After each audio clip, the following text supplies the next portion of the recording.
Boneka merupakan mainan yang disukai oleh banyak orang, mulai dari anak-anak, remaja hingga orang dewasa.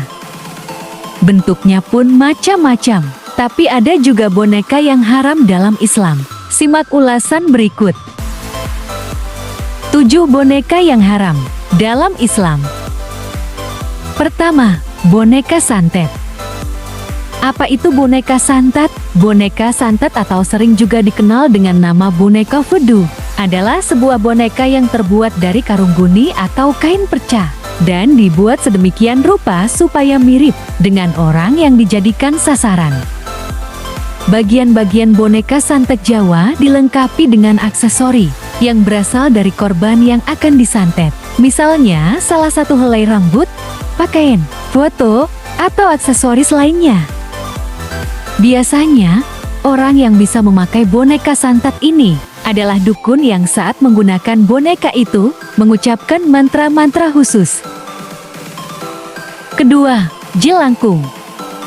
Jelangkung menjadi salah satu permainan mistis yang berkembang dan populer di Indonesia. Kepopuleran jelangkung semakin melesat setelah boneka kayu tersebut diangkat menjadi beberapa film layar lebar.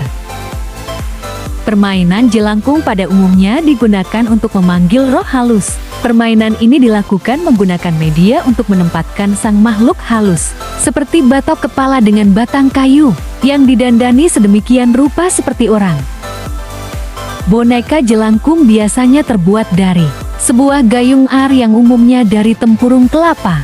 Gayung dan tempurung ini kemudian mendapat pakaian, sehingga seolah-olah seperti boneka. Ketiga, spirit doll. Spirit doll adalah boneka yang menyerupai bayi dan diperlakukan layaknya anak dengan diberi makan, berpakaian, dan dirawat setiap hari.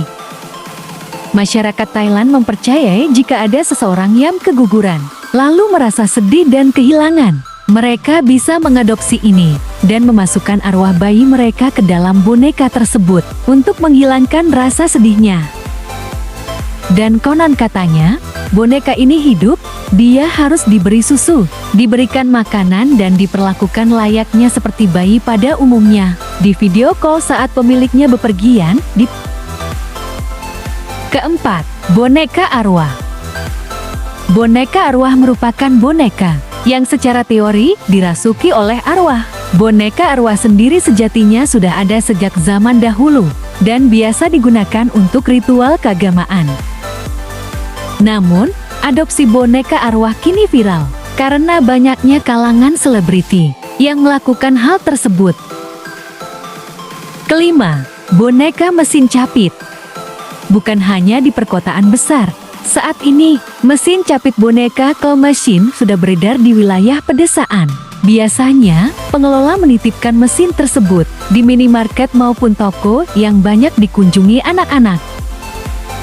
Dalam permainan tersebut, seorang pemain membeli koin untuk dimasukkan ke mesin capit. Lalu dengan menggerakkan tuas ia berkesempatan mengambil boneka yang terdapat di dalamnya. Jika dia mati, secara sekilas permainannya sangat sederhana.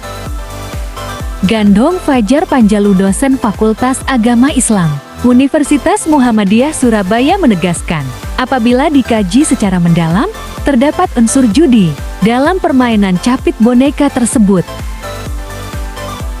Keenam, jenglot. Jenglot adalah boneka berwujud mirip manusia yang memiliki ukuran kecil bervariasi sekitar 10-20 cm, berkulit gelap dengan tekstur kasar seperti mumi, berwajah seperti tengkorak dan bertaring mencuat, serta memiliki rambut dan kuku yang panjang. Jenglot ditemukan di beberapa wilayah di Nusantara, misalnya Jawa, Kalimantan, dan Bali. Jenglot dipercaya memiliki kekuatan mistis dan tidak selalu memakan darah manusia. Bisa juga diberi minyak tanpa alkohol, tergantung yang pemiliknya. Jenglot sebenarnya adalah siluman yang mewujudkan dengan benda membentuk sesuatu yang menyeramkan bagi kalangan tertentu. Masyarakat Indonesia meyakini jenglot sebagai makhluk yang memiliki kekuatan mistik dan tidak selalu dapat mengundang bencana. Ketujuh, Dutch Wave. Bagi segelintir orang, Boneka ini bisa membantu membunuh rasa sepi dan menyalurkan hasrat SK mereka. Meski hanya sebatas boneka dan tidak serealistik yang diharapkan, sebagian menilai boneka cantik itu memiliki makna mendalam. Boneka ini diklaim bisa mengedipkan mata, tersenyum, mengerang, merinding, bahkan berbincang dengan pemiliknya. Boneka-boneka itu bahkan telah dipasarkan karena merebaknya pandemi. Itulah tadi macam-macam boneka yang haram dalam Islam. Kita harus pandai memilih sesuatu yang bermanfaat untuk hidup kita. Terima kasih sudah menyaksikan. Jangan lupa subscribe untuk mendukung channel ini. Terima kasih.